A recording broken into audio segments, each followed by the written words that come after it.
Hello, bonjour. Welcome to this panel on the Royal Canadian Air Force Centennial. Thank you for joining from your classrooms, offices, and homes across Canada. My name is Colonel Maggie Jacula, and I'm the campaign manager for the RCF Centennial campaign. This year, your Air Force is celebrating 100 years of service. I'm pleased to be here with 3 veterans who have all contributed to the Air Force in different ways. Before we get started, I would like to acknowledge that I am joining you from Ottawa, Ontario, the ancestral territories of the Anishinaabe and Algonquin Nation. This panel is hosted in collaboration with Historica Canada, a charitable organization that offers programs in both official languages that you can use to explore, learn, reflect on our history, and what it means to be a Canadian. Historica Canada's Memory Project is a volunteer speakers bureau that brings veterans and Canadian Forces members into classrooms and community groups to share their stories, service, and sacrifice. To be a speaker or to book a speaker, please visit thememoryproject.com. And from my own personal experience, I've been honored to spend the last 12 years volunteering with the Memory Project, as have the gentlemen who are joining us here today. So to get started, I'd like to make a few introductions. First, we have Captain Retired Brian Cotter, who served at the Trenton Air Cadet Camp as an instructor. His roles include staff officer, instructor, and commander for various training programs, overseeing groups ranging from 60 to 1,200 trainees. While at university, he served as an Air Cadet Squadron acting commanding officer and a training officer. Also joining us today is Captain Retired Mort Lightstone, who joined the RCAF at the age of 18 and trained as a global celestial navigator. During the Korean War, he flew missions on Operation Hawk, providing essential support to the United Nations forces. He accumulated an incredible 6,000 flying hours during the missions and operations over a 28-year career. Finally, we have Master Corporal Retired Woodrow French, who was born and raised in St. John's, Newfoundland and Labrador. As an Air Cadet, Woodrow dreamed of serving in the Royal Canadian Air Force. He enlisted in the RCAF, serving 10 years from 1960 to 1970. Woodrow received training as a military policeman and served on bases across Canada and Europe. Gentlemen, welcome, and thank you for being here today. We have received a lot of great questions already, and unfortunately, we won't be able to get to all of them. However, we have brought many questions along with similar themes together, so we hope that everyone will benefit and learn from them. I'll be asking each question to the panelists directly, rather than having everyone answer each question. But if the panelist, of course, wants to chime in, please feel free. We want to hear your stories and experiences. So without further ado, we will get started. So first of all, Mort, I will put you on the hot seat. I'm wondering if you could get things started with us and tell us what made you decide at the tender age of 18 to join the Air Force. Why did you choose to join, and what was your career path? Okay, thank you, Maggie. It's a pleasure to be here, and I want to extend a warm welcome to all the viewers who are watching this program. And it's certainly an honor to be part of the 100th anniversary of the Canadian Air Force. So what brought me to the Air Force? Well, when I was about 17 or 18, we, the Canadian people, were coming out of the tail end of the Great Depression. My parents had not regained financial stability. They needed my assistance, and the Air Force proved to be an opportunity to not only learn a new vocation, but also to have a reasonable income. And I was able to share that income with my parents. I had previously been an Air Cadet. So when I was recruited into the regular force, I already knew all that stuff that you learn in boot camp. I knew about how to wear a uniform, how to salute, how to polish your boots, and so on. Worked to my advantage because once my training started as a global celestial navigator, I was able to concentrate more time on my studies rather than pressing the uniform and so on. I knew how to keep it neat and tidy. I hope that answers that question. That does indeed. Thank you so much for sharing that. Next, I'd like to move over to Woodrow and take this next question to you. I'm curious about your journey into the Royal Canadian Air Force and how your Indigenous heritage has played a role, if you feel comfortable sharing. Well, Margaret, at the time that I joined the Air Force, unfortunately, I didn't know that I was Aboriginal at the time. It came later in my life. And from what I've seen and heard, at that time it must have been difficult for Indigenous people when they joined, because there was a lot of while there was a lot of camaraderie, there was also a lot of teasing. I'll put it that way, and that's mildly. And some of my brothers and sisters that have Aboriginal heritage, I sort of suffered with them when they were ridiculed or they had something against them. So it was tough. But the thing about my Air Force is that the camaraderie within the people that are part of this organization was phenomenal. And that overcame everything. And it was really funny because even if somebody didn't share your viewpoint or something like that, your commitment to serve your country meant that you were going to look after them and they were going to look after you. And I think that that's what got a lot of Indigenous people through all their training and led them to lead exemplary military lives. Having been an Air Force policeman, I can tell you, I never arrested many Indigenous people as a result of something that they didn't do right or something that went wrong or whatever. So it was, for me, it was coming from Newfoundland, of course, at that time, was we got bugged just as much. So it didn't matter if I was Aboriginal or if I was from Newfoundland, I still got the same amount and it was, I must say, it was good natured, even though at the time we didn't take offense to it like some people probably would today, but we got through it because of the camaraderie. Well, the camaraderie is definitely one of the things that I've enjoyed the most in my military career. And when I think back to when I started at RMC just a few years ago, the friends that I made there are definitely still my best friends, and the folks that no matter what's going on in life, that if I knew I needed some assistance, like those are the people that I could call and they would be there. And that is a great gift. Yeah. And as we're kind of talking about, obviously when you joined in youth and youth developing into leaders, I'd be interested to hear from you, Brian, on your favorite part of serving in the RCAF, especially with the Air Cadets. Well, it's rather an interesting development, and I'd like to say right off the top that it was the food in the officers' mess, but that was just a bonus. It was actually, and to be very blunt, it was every day on base was different. And here I was, particularly when I was a young officer, starting at 20 years old. You were serving on an active base. All kinds of things were going on. Uh, you know, previous to that, I'd been a call out B class reservist, acting corporal, and even then, being given responsibility for the training and development. I was a drill instructor, a leadership instructor. That was pretty different, very different from what my friends were going through.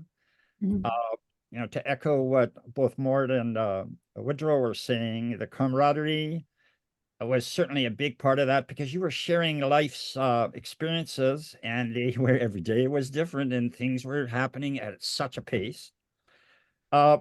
Just to wrap it up, there was, interacting with regular force and reservists on base, the base security officer, 426 Squadron, 436 Squadron, the chief camp warrant officer, was a regular force guy. It was just amazing opportunity to learn from various things. And, we were on an adventure and we were doing something different that mattered. And where it really struck home was seeing the faces of 60 to 600 young trainees on parade on graduation, the big smiles on their faces because they had accomplished something. They had been doing something very different from what their friends had done. They'd extended themselves, and you were part of that. And when you went down to the camp afterwards and saw them off prior to their departure, you know, you got a big sense of reward. That's really wonderful. And I think obviously we've touched on the camaraderie that you've all experienced within the RCF and the rewarding aspects of that. And so I wonder more for yourself, your career has taken you all over Canada and the world. And I'm just wondering what you would say is one of the most rewarding experiences that you've had. Well, the most rewarding experience was the training course to become a global celestial navigator for a very special reason. At that time, we're talking about 1952, 1951, 1952, Europe was in an upheaval from the perspective of military operations. The conscription had occurred in England. Young men were being drafted into the service. All the European countries realized that there was a significant threat from Russia, and so they formed a new organization called NATO. And the first training course for NATO was the Global Celestial Navigators course offered by the Royal Canadian Air Force at RCAF Station Summerside in Prince Edward Island. So half my course was RAF fellows, the other half was Canadians. What was interesting about the RAF lads, the terms of reference for the conscription process was that if you went to university, they would wait to draft you until you finished your university education. So some of the lads had Bachelor of Science degrees and so on, whereas most of the Canadians had a high school. One of the Canadians was in fact a teacher. However, those 15 or so RAF chaps and the 15 or so Canadians bonded together, and subsequent to our graduation, we started holding reunions every second year, rotating those reunions between England and Canada. So it meant in Canada, we had the reunion every 4 years. And in between was sandwiched the reunion in the UK. So I saw these young chaps become married, became grandparents, and regrettably, I'm the last survivor of the group. So there's one good example of how NATO and the Royal Air Force led to create an automatic feeling of camaraderie between a unique group.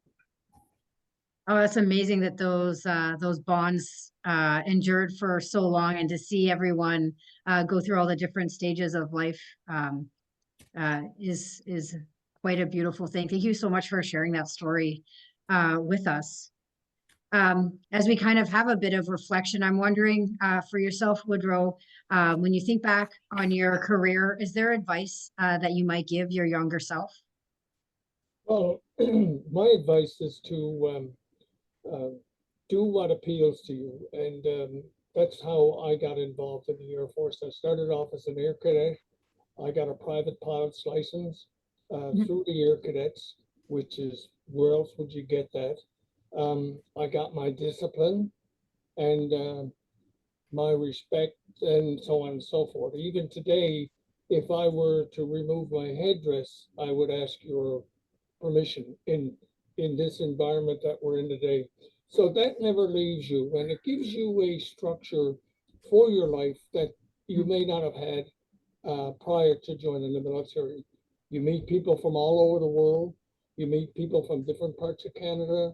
You one of the things that you have to do is you have to exist. There's nobody going to say, "Oh, I'll go talk to so and so for you." That never happened. You worked it out, and I attribute that to, and let the people that are watching here, especially the young people, know that my time in my Air Force taught me things that I used in my recent life to be a mayor of a town in Conception Bay South, to be able to make decisions to be able to listen to other people. These are all skills that are very, very difficult to get, but in the military and in the Air Force, you get it very quickly. And that stuff never leaves you. And if you're looking for something and you want structure and you want purpose and you want commitment, because not only do we commit to the Air Force commits to us as well. And it was fantastic. And the other thing I would do was certainly credit General Hillier for his thing, and that was for including our families. And our families serve as we serve.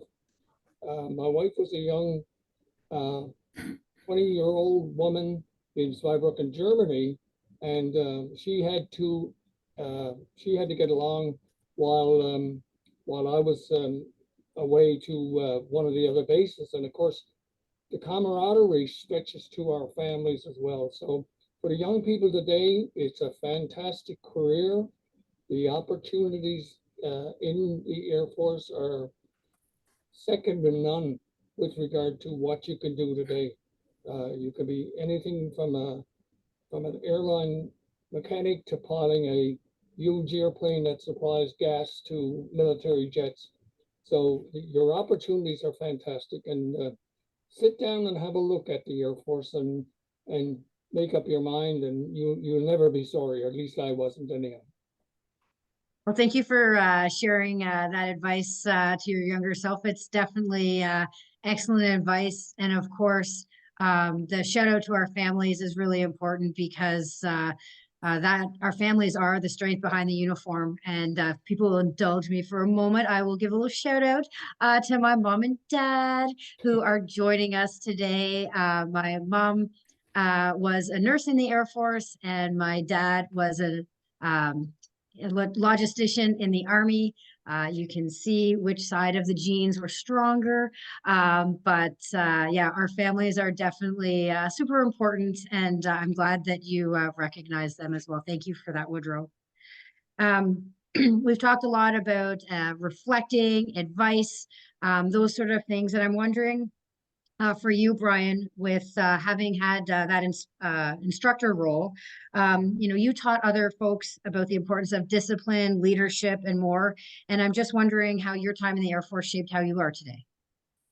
That is such an excellent question, and it's very broad based, but it comes down to just a couple of nuggets, and some of it will be an echo of what my colleagues have just said, but I'm going to start with per ardua ad astra, which for those of you who aren't up on your Latin, it's through adversity to the stars. And the more modern day version of that is sic itur ad astra, which is such is the way to the pathway to the stars, which is the current RCAF motto. Per ardua is the one that I grew up under. I think it was active until the early 80s, but the thing about it is that it's as a foundation block about how you go out and look at life. It's about, hard work, effort, focus through adversity is going to get you where you want to go. And so that's kind of the first thing that I learned from this whole experience, and I was able to pass on in my years in the civilian world.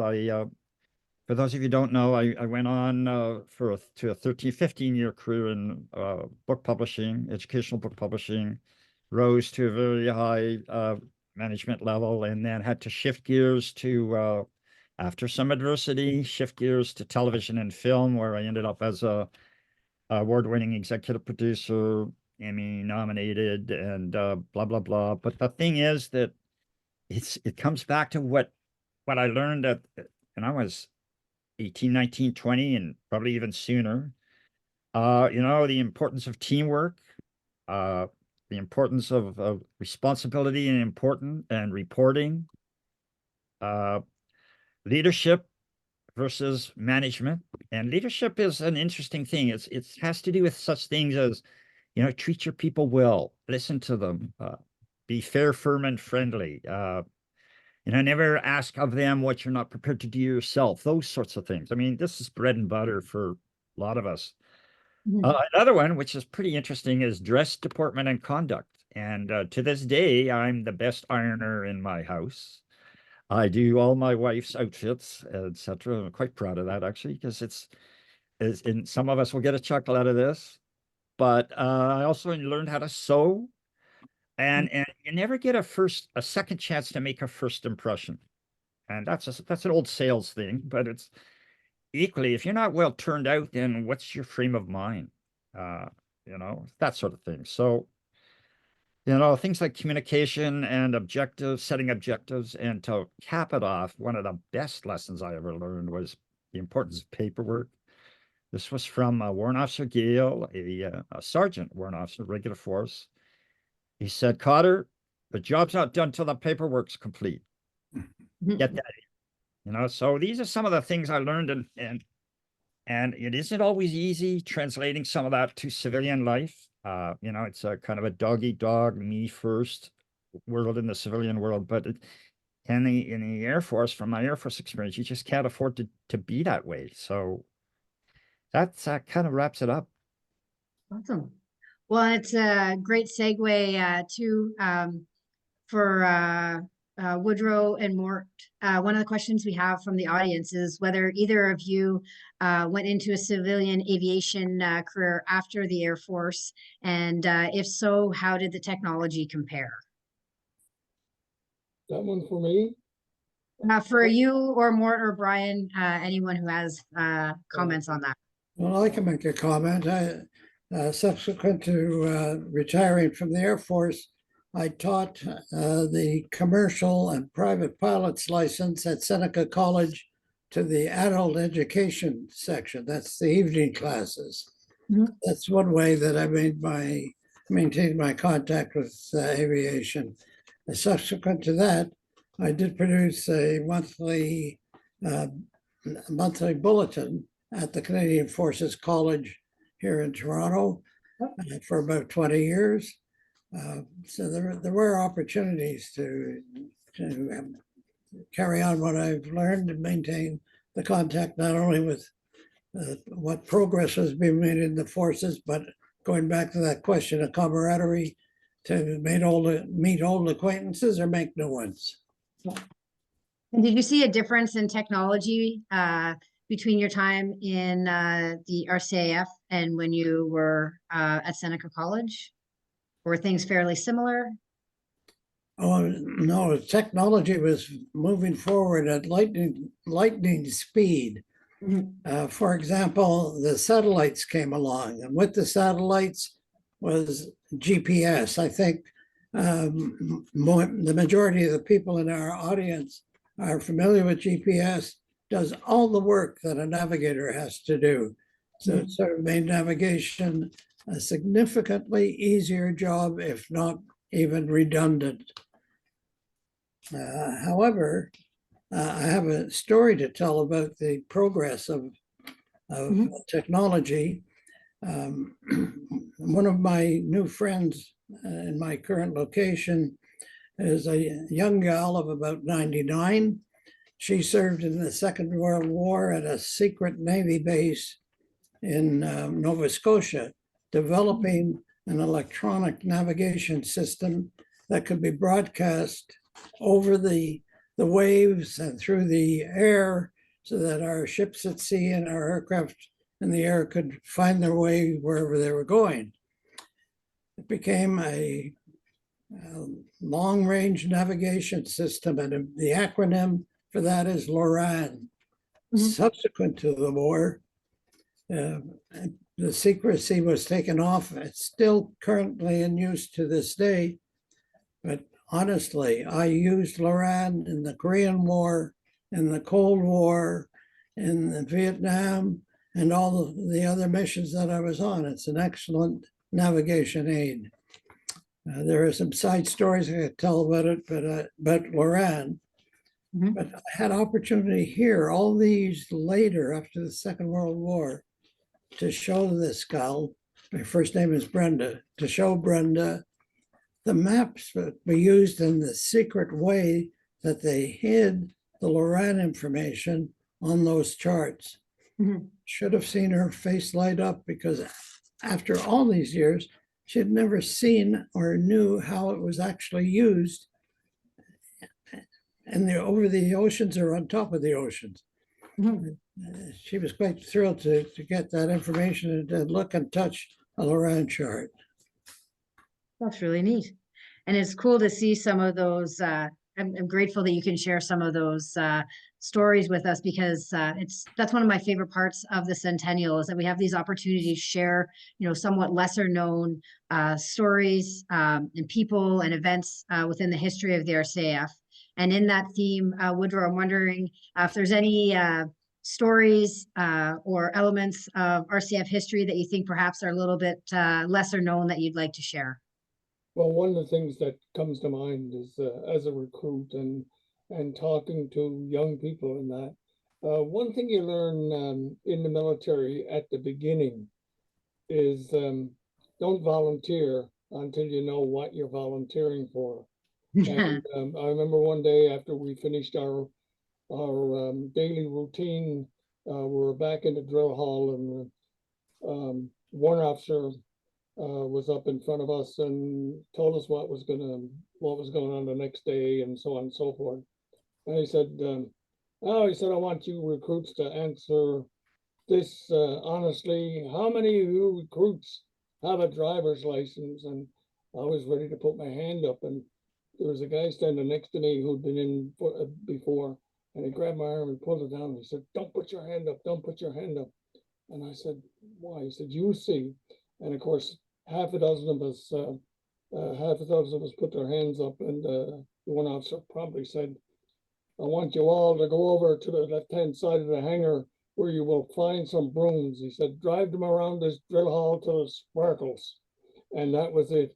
So it's a bit of levity, but it shows you you get a laugh out of it, but the discipline is invaluable, and that was one of the stories that I had. But certainly, my thing was a bit unique in the fact that I served on 2 nuclear bases, and you got to do your job, and you got to forget about basically what's around you, so to speak. You got to be so sharp, and your cognitive abilities have to be really sharp, because you're concerned about saboteurs, you're concerned about accidents, you're concerned about a whole bunch of things.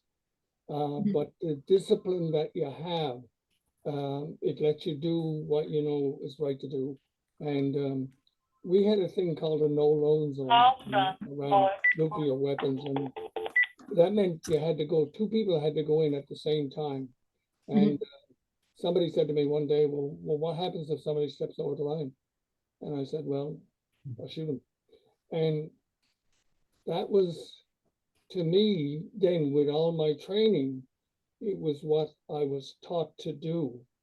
And I knew the restraint and so on and so forth. So these are things that translate well into the civilian population, when you get out.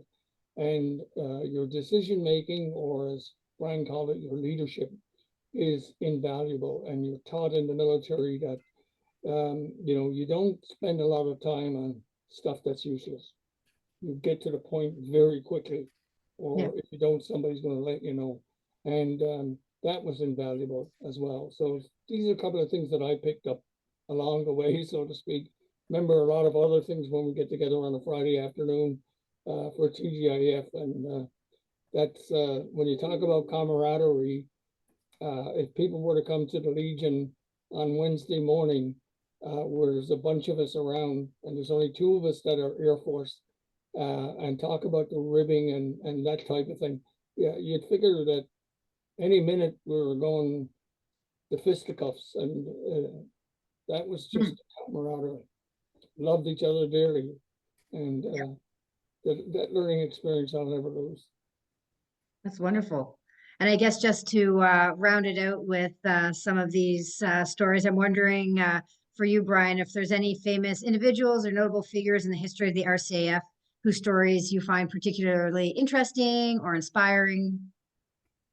Well, it's a long list, but I pared it down to Okay. 4, and I'm We only have half an hour left, so exactly. yes, we're Well, I'll be tracking. very quick. I'm going to give folks out there, because I'm a history guy, and this is your assignment. So write it down on a little stub of paper and go Google some of these as you wish. But I would begin with Wing Commander, equivalent rank is Lieutenant Colonel William Barker, who was Mhm. a very big, very famed VC Victoria Cross winner, um, World War One flying ace, multiple awards. But the importance and real relevance is not just his accomplishments in the air, but he was the first acting director of the Royal Canadian Air Force when it was founded, even just before it was founded in April 1, 1924. He also, began to set the policy of the RCAF, and one of the first things he did was he introduced parachutes to the service. So that's pretty important.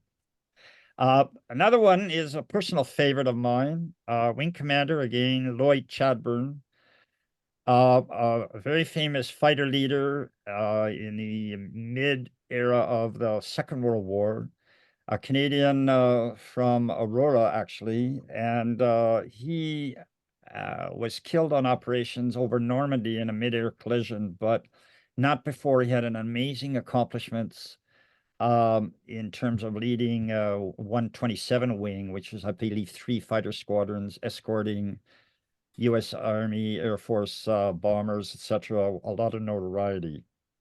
For you, like young ladies of whatever vintage, interested in STEM, there's a very recent addition I would make, Major General Wendy Arlene Clay, who just passed away. He was the first woman to win her wings in the Canadian Forces on August 19th, 1974. She's a medical doctor, originally joined, she kind of doesn't qualify because she originally joined the Royal Canadian Navy on a medical officers training program, but she transferred later to become base surgeon at Trenton, and on her career evolved to become director of the National Defense Medical Center, and Major General as a Surgeon General. She became, I can't remember the number, but very critical Surgeon General of the Canadian Forces as a Major General. Mm. The last, and everyone knows, is Colonel Chris Hadfield, whose barracks I once inspected at Trenton when I was a camp duty officer, and all that story shall remain undescribed. But of course, he's a Canadian astronaut. Prior to that, he was a fighter pilot, a test pilot, aero engineer, and now, of course, a novelist and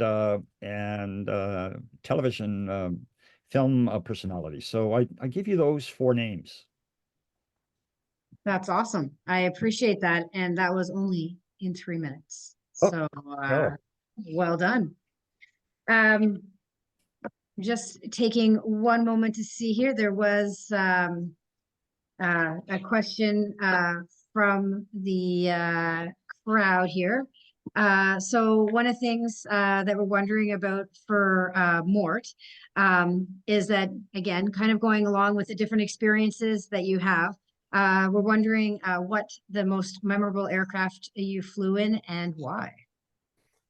Okay, well, the most memorable aircraft, but not the best aircraft, was the Canadair North Star, which I flew on Operation Hawk during the Korean War. Why it was memorable is because on my first flight to the Korean theater was to pick up, we delivered some reserve personnel and some mail, but the primary mission was to pick up wounded and fly them back to Canada. And I believe we had some American wounded soldiers on board as well. When we approached the aircraft, when the crew had finished the briefing and we approached the aircraft, for the first time, I saw an ambulance bus. I'd never seen an ambulance bus. That was around 1952, 53. When I got aboard the aircraft, the group of the techs had already changed the rigging inside and had converted it from passenger carrying aircraft to carrying stretchers. And we were able, I think, to load about 40 stretchers. Mhm.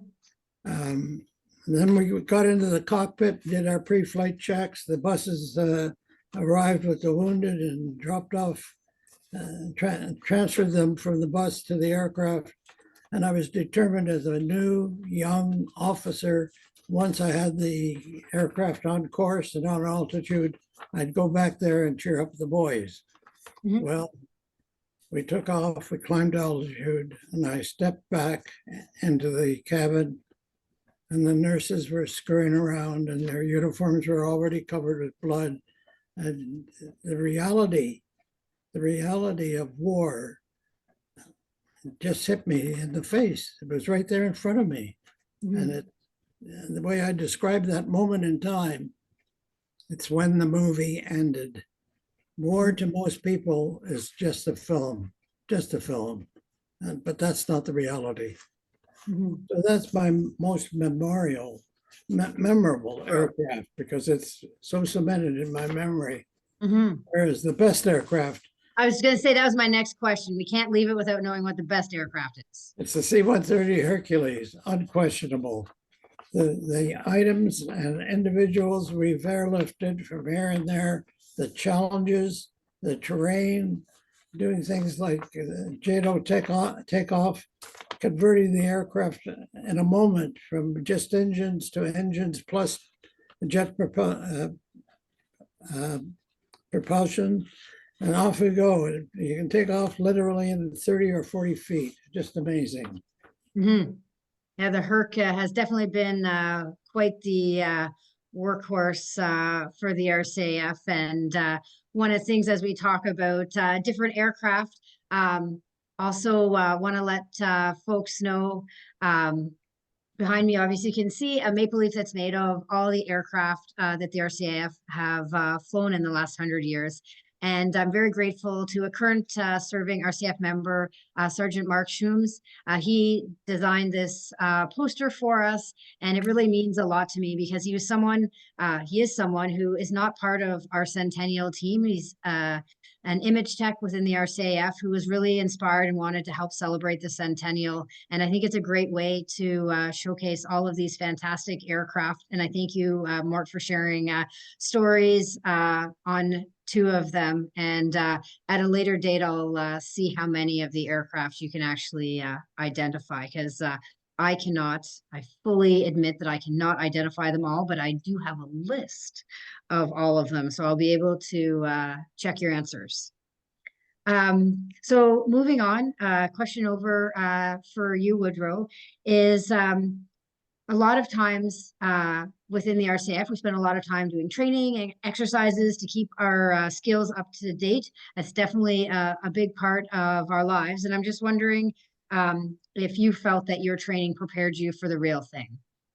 Oh, most assuredly. And after I got out of the Air Force, I went into the occupational health and safety field, and some of the things that I learned about, particularly about weapons, while I was in the Air Force, I was able to apply because I was a range safety officer on a couple of bases and so on. So a lot of the stuff that we been involved in certainly can be translated to civilian duties, but some of the things that I've been involved with, which were, serious, but had some fun to them. We had a weapon that was an old World War II weapon called a Browning automatic rifle, and it had 2 speeds of fire, 350 rounds a minute or 550 rounds a minute. So you can appreciate being on a range.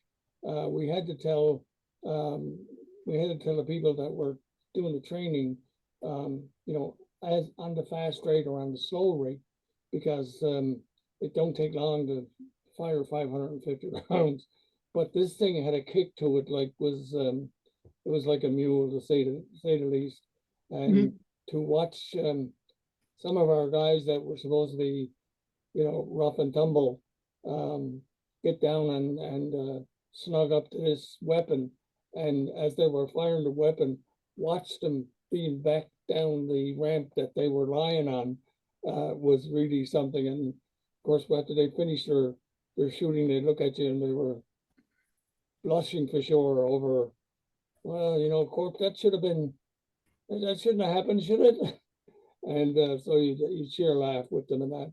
But Yeah. there was a lot of things that that I used from that because I did a lot of training once I got out of the Mhm. military. So my training helped me deliver the training to people in civilian life. So the Awesome. training is invaluable, to say the least. That's wonderful. So, as we, have this panel, we're in the centennial year of the RCAF. For the next few questions, I kind of like to move things to talking about the centennial, sort of looking forward. So I guess one of my questions to Mort, first of all, is why do you think that Canadians should be celebrating the centennial of the RCAF? Well, of course, one of the main reasons is because the Canadian Air Force from day one has helped maintain the peace from the perspective of Canadian citizens. Mhm. You know, surprisingly, in the last century and this century, Canada suffered many war casualties, including over 100,000 that paid the supreme sacrifice. But thanks to the Canadian Air Force and also the heroes from the Canadian Army and the Canadian Navy, Mhm. not one of those 100,000 was killed by an enemy soldier on Canadian soil. Not one. Mhm. So we've maintained the peace here to an outstanding record. And that's why we should be proud of our military history, what the Air Force has done for us, and what they're going to be doing in the future. Future wars won't be like the past wars. We've learned that lesson a few times. Mhm. But we've got a strong Air Force, we've got strong leadership, we've got the ability to analyze the international situation. Those are all the reasons why it's so important. The public should be so proud of the Canadian Air Force. Their chests should be bigger than ours. They should be really proud of what the Air Force and the other forces in Canada have done for them. That's wonderful. Thank you. I know that I'm definitely proud, and it means a lot to hear the words from you, obviously, Mort. And going over to Brian, what are your thoughts on why Canadians should be aware of the RCAF, proud of our role, and obviously celebrating the centennial? Well, it comes down to service and sacrifice, or the willingness to sacrifice, and that can take many forms.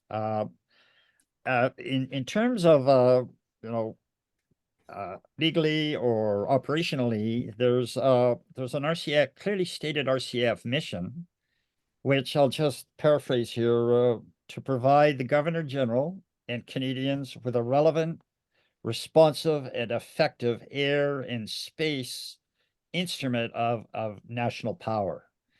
And that's excellent verbiage, but what does it really mean? Well, it can mean things like Operation Lentus, which was the aid to the civil power operation. And I use this in my presentation to quite effect in my various talks for Historical. And in December 21, there were huge floods in the lower mainland in British Columbia. And much to a lot of people's surprise, what came to rescue them was 442 Squadron Cormorant, CH-142, dropping out of the sky, landing in precarious circumstances on highway, and that sort of ability is replicated and becomes very meaningful if you're in an urgent situation.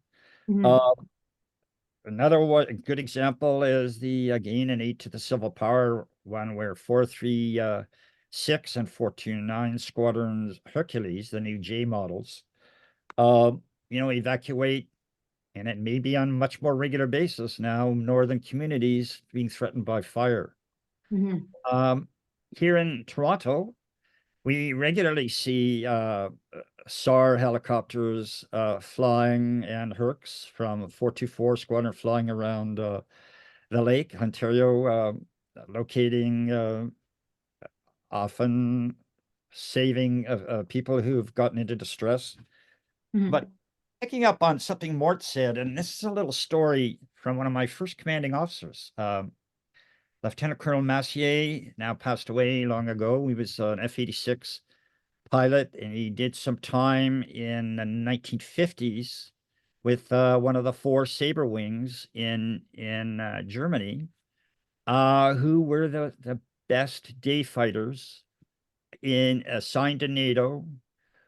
And every time, there were a lot of incursions from the West German border, from the Polish Air Force, the Russian Air Force, and East German Air Force. But every time the Canadians were up, there were no incursions, that is, overflights. And that's because the MiG-15s and later MiG-17s were no match for the Canadian Sabres with those big, powerful Orenda 12 and Orenda 14 engines. So this kind of expertise doesn't grow on trees, and it's part of our legacy and heritage and what we're celebrating. So what does it mean to me? It means that there's an option Canadians have, something you should be proud of, and sometimes it costs things. Anyway, I've got a couple more stories, but in the interest of time, we'll leave it at that. Awesome. Well, I'm sure that we will get back to you. So there will be more opportunities. And just wondering, perhaps, Woodrow, a double question for you. First, your thoughts on the importance of the Air Force and celebrating the centennial. And then also, if you could share any ways that you're personally celebrating the centennial, partaking in any events or anything like that. Well, for me, it's I don't think Canadians really realize what they have in the RCF. During my lifetime, I've gotten to talk to a lot of military people from all over the world and so on and so forth. And once you tell them that you're in the RCF, out pop the stories about how good and how sharp our men and women are that fly our aircraft. And it doesn't seem to matter whether they're flying a Harvard or if they're flying a CF-18. The skill is world renowned. And coming from Newfoundland and Labrador, I can tell you about a little unit that we have called 103 Rescue Unit. And they fly the Cormorant helicopters. And you're familiar with them from Nova Scotia as well. But these men and women react any time of the day or the night to emergencies. In Newfoundland, we always say you should have a day off if there's no wind blowing. So these pilots and maintenance people and SARTECs have to be, to me, they're the best in the world. Because when you're trying to fly a helicopter in 110, 115K winds and hold it steady to pluck a sole off a fishing vessel, or to locate somebody in Northern Labrador, or to go out and search for hunters. These people, they don't know the meaning of weather. I shouldn't say that. Weather don't bother them. And in Newfoundland, where the weather can change in every 10 or 15 minutes, these people, and I can only class them, and I know that they hate to say that when you say this, but they're heroes. And all of our men and women, to me, that serve in the RCF, the residents of Canada, just don't be forthcoming when something happens. You should always be so proud of these men and women that are willing to put their lives on the line every time they start up one of those helicopters, and or if whatever aircraft they're flying. And I think for me, come on, Canadians, this is a year to celebrate our Air Force. And, you know, if you see somebody in uniform, regardless of what uniform they're in, you know, say hello and say thank you for your service. I think it's the best honor that you can pay to somebody like yourself that's still serving, or somebody like myself that have done my time. And I encourage Canadians to stand proud this year. We're going to give you a show that you've never seen before, and appreciate it. And let's get on with it. That's awesome. And are there any events that you plan to partake for Centennial, any of our Centennial events? Oh, I was, I'd say blessed last night when I found out that I'm going to be part of the repatriation group going to Beaumont Hamel to bring home. I got it's emotional. Our unknown soldier. And for me to be able to do that, to fly over and back in one of our Air Force aircraft to repatriate these remains is phenomenal. And please forgive me for my emotions with regard to this, but we were a country at the time. We lost a full generation of people that served our country. We lost them in one day. Think about that, and think about the men and women that are serving today and what they've committed to Canada to do. So for me, it's been a heck of a year, and certainly lots that I can brag about when I go to the Legion for coffee on Wednesdays. Well, I'm so grateful that obviously it's so important to you and that you're able to represent the RCAF and Canada and participate in that very important ceremony. Thank you. So for both Mort or Brian, are there any Centennial events that you'll be participating in or you have participated in already?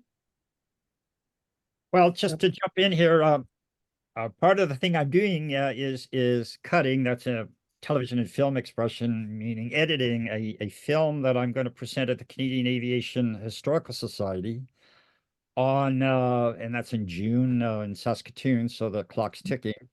And it's about LAC Doug Smith, who was an aero engine technician and crewman in the 1950s, right through to 64. He's unknown to any. I have met him at RCAF at a heritage event. Had a very interesting chat. One of the cool things he did was he did a 1-year tour in Gaza at a place called El Arish. Now that's all in the news these days, but this was 1957. He was there. And he was servicing Otters and Dakotas, who were supporting Lester B. Pearson's initiative to put peacekeepers in between warring countries. In that case, it was Egypt and Israel. It's a fascinating time, but that's only one of his adventures. He was also on the Pine Tree Line. He also was the single. Well, he was not probably the single, but he was one of the few enlisted members as part of the air armaments testing establishment at Cold Lake, Alberta, when it was brand new and just open. And he even flew in the backseat of CF-100s testing air-to-air rockets, which is are the then equivalent of the CF-18. So I will have to keep a lookout at that, because one of the things as an aerospace engineer, obviously planes and pilots are super important and well known within the RCAF. Obviously, when you think of the Air Force, you think of planes, but there are so many folks who work together to make those planes serviceable and allow the pilots to fly the mission. So it's wonderful that you're highlighting that. And it's kind of crazy to think that we have spent the last hour talking about your experiences in the RCAF and the importance of the centennial. I really want to thank Brian, Woodrow, and Mort for sharing your stories today. And thank you to your service to Canada and the Royal Canadian Air Force. I also want to thank you for taking part in the Memory Project speakers panel today. I've learned a lot. I hope that the folks who have joined us online have as well. In sharing your stories of service, we're keeping the legacy of our military history alive. And that is really important, because one of the things that we want to do for the centennial is celebrate our history and heritage while inspiring future generations of Canadians to take interest in air and space in Canada. And so I personally thank you for the role that you played today in working towards that goal. It means a lot to me. For folks who are listening online and viewing online who enjoyed this, especially if you have military background, I do encourage you to consider taking part in the Memory Project. It's obviously very important to share the stories with our communities, but I've also found it to be personally rewarding. So it's really a wonderful partnership. As a campaign manager for the Centennial, I loved having this opportunity to talk with everyone. There were a few questions in the chat that we weren't able to spend a lot of time addressing, but there were a few questions about events that are taking place. And so I would encourage everyone to check out the Centennial website. It's www.rcaf2024arc.ca. There's a lot of great information there about our history, timeline of events, as well as aircraft that have been flown in the RCAF for folks who are interested in the poster, and I'm glad there are some because I love it too. If you go down to resources, you can download high-res image of the poster so that you can have that printed somewhere if you'd like. And there's also an events tab in the website that has an interactive map of Canada and shows you where all the different events are happening from the RCAF run to air shows. There was a question about Gander, and the weekend of the 14th and 15th of June is when quite a few activities are happening in Gander, including a gala, a musical performance, and an RCAF run. So there's lots of things taking place from coast to coast this year. So please check that out. And just finally, I hope that everyone has a wonderful Air Force Day.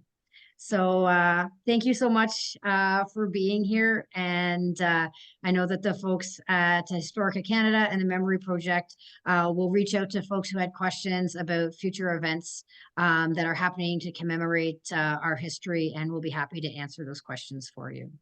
So thank you very much, and hope everyone has a great day.